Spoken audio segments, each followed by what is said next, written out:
Chapter 21. It would work. They could make it work, Jonas told himself again and again throughout the day. But that evening, everything changed. All of it, all the things they had thought through so meticulously, fell apart. That night, Jonas was forced to flee. He left the dwelling shortly after the sky became dark and the community still.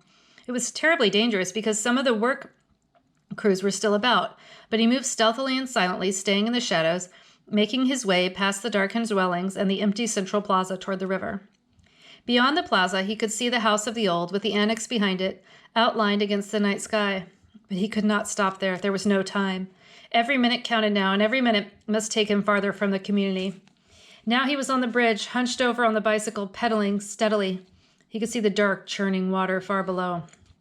He felt, surprisingly, no fear, nor any regret at leaving the community behind. But he felt a very deep sadness that he had left his closest friend behind. He knew that in the danger of his escape, he must be absolutely silent. But with his heart and mind, he called back and hoped that with his capacity for hearing beyond, the giver would know that Jonas had said goodbye. It had happened at the evening meal. The family unit was eating together as always, Lily chattering away, mother and father making their customary comments, and lies, Jonas knew, about the day. Nearby, Gabriel played happily on the floor, babbling his baby talk, looking with glee now and then toward Jonas, obviously delighted to have him back after the unexpected night away from the dwelling. Father glanced down toward the toddler.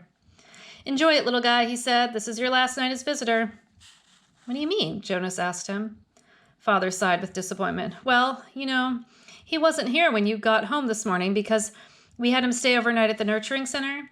It seemed like a good opportunity with you gone to give it a try. He'd been sleeping so soundly." "Didn't it go well?" Mother asked sympathetically. Father gave a rueful laugh. "That's an understatement. It was a disaster. He cried all night, apparently. The night crew couldn't handle it. They were really frazzled by the time I got to work." "Gabe, you naughty thing," Lily said with a scolding little cluck toward the grinning toddler on the floor. "So," Father went on, "we obviously had to make the decision. Even I voted for Gabriel's release when we had the meeting this afternoon." Jonas put down his fork and stared at his father. "Release?" he asked. Father nodded. "We certainly gave it our best try, didn't we?" "Yes, we did," Mother agreed emphatically. Lily nodded in agreement, too. Jonas worked to keep his voice absolutely calm. "When?" he asked. "When will he be released?" "First thing tomorrow morning. We have to start our preparations for the naming ceremony, so we thought we'd get this taken care of right away." "It's bye-bye to you, Gabe, in the morning," Father had said in his sweet sing-song voice. Jonas reached the opposite side of the river, stopped briefly, and looked back. The community where his entire life had been lived lay behind him now, sleeping. At dawn, the orderly, disciplined life he had always known would continue again without him. The life where nothing was ever unexpected, or inconvenient, or unusual. The life without color, pain, or past. He pushed firmly again at the pedal with his foot and continued riding along the road.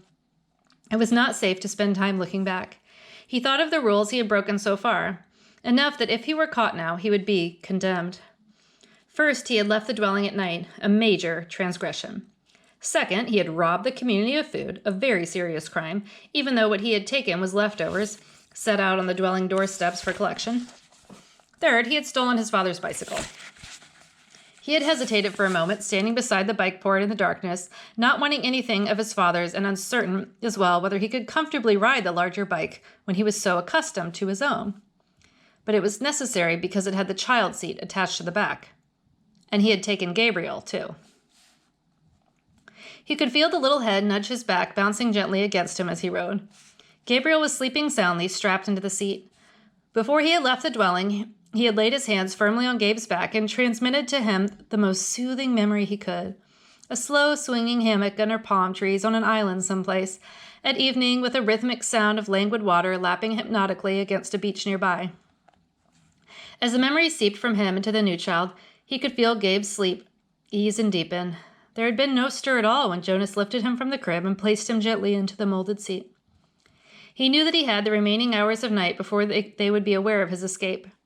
So he rode hard, steadily, willing himself not to tire as the minutes and miles passed.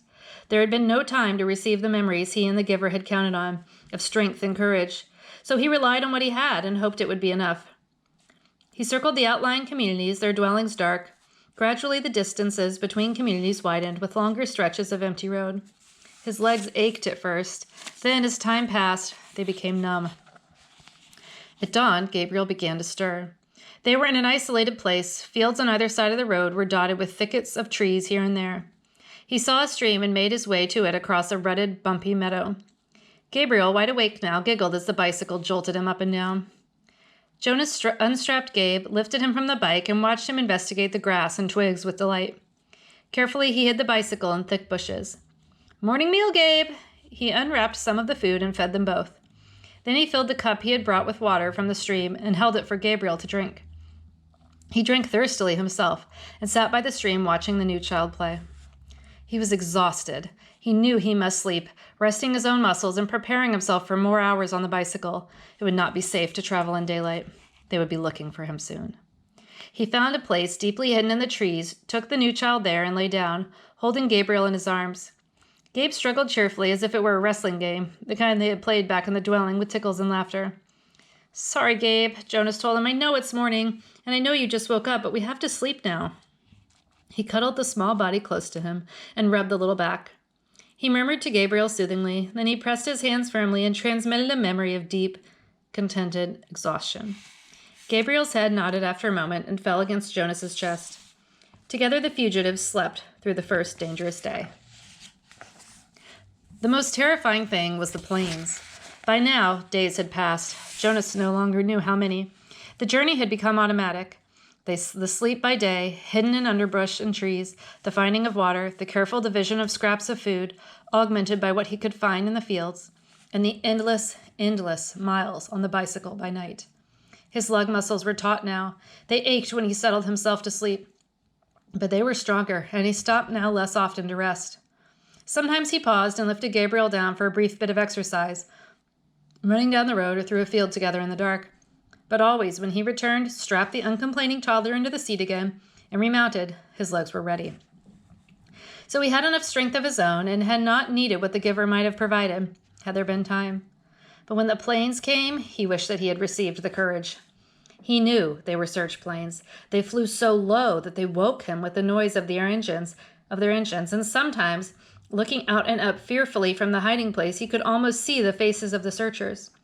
He knew that they could not see color, and that their flesh, as well as Gabriel's light golden curls, would be no more than smears of gray against the colorless foliage. But he remembered from his science and technology studies at school that the search planes used heat-seeking devices which could identify body warmth and would hone in on two humans huddled in shrubbery. So always, when he heard the aircraft sounds, he reached to Gabriel and transmitted memories of snow, keeping some for himself. Together they became cold, and when the planes were gone, they would shiver, holding each other until sleep came again. Sometimes, urging the memories into Gabriel, Jonas felt that they were more shallow, a little weaker than they had been. It was what he had hoped and what he and the giver had planned, that as he moved away from the community, he would shed the memories and leave them behind for the people. But now, when he needed them, when the planes came, he tried hard to cling to what he still had, of cold, and to use it for their survival. Usually the aircraft came by day, when they were hiding, but he was alert at night too, on the road, always listening intently for the sound of the engines. Even Gabriel listened and would call out, "Plane, plane!" sometimes before Jonas had heard the terrifying noise. When the aircraft searchers came, as they did occasionally during the night as they rode, Jonas sped to the nearest tree or bush, dropped to the ground, and made himself and Gabriel cold. But it was sometimes a frighteningly close call. As he pedaled through the nights, through isolated landscape now, with the communities far behind and no sign of human habitation around him or ahead, he was constantly vigilant, looking for the next nearest hiding place where should the sound of engines come. But the frequency of the planes diminished. They came less often and flew, when they did come, less slowly, as if the search had become haphazard and no longer hopeful. Finally, there was an entire day and night when they did not come at all.